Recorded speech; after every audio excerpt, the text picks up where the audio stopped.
এত কষ্ট আমি মাকে দিলাম, কিন্তু মার কোনো খেদমত আমি করতে পারলাম না, আমার মার ঋণ আমি শোধ করতে পারলাম না।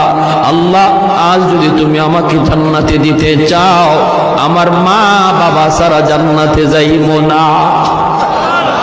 হয় আমার বাপ মার সাথে জাহান্নামে দিয়ে দাও, হয় আমাকে আমার বাপ মার সাথে জাহান্নামে দিয়ে দাও, নতুবা আমার সাথে আমার বাপ মারে জান্নাতে দিয়ে দাও। আমি আমার মা বাবা ছাড়া থাকবো না। আল্লাহ, তুমি আমার দুনিয়াতে পাঠাইছো, আমার মা আমার বাবা আমার উপর কি পরিমাণ ঋণ, আমি তো ঋণ শোধ করার সুযোগ পাই নাই, দিছো না। আজ হাসরের মাঠে যদি আমাকে জান্নাত দিতে হয়, বাপ মা ছাড়া জান্নাতে যাইব না। রব্বুল আলামিন তখন বলে, বান্দারে, আমি আল্লাহর আদত হচ্ছে জাহান্নামীকে জান্নাতে দেওয়া, কিন্তু কোন জান্নাতীরে জাহান্নামে দেওয়া এটা আমার আদত না।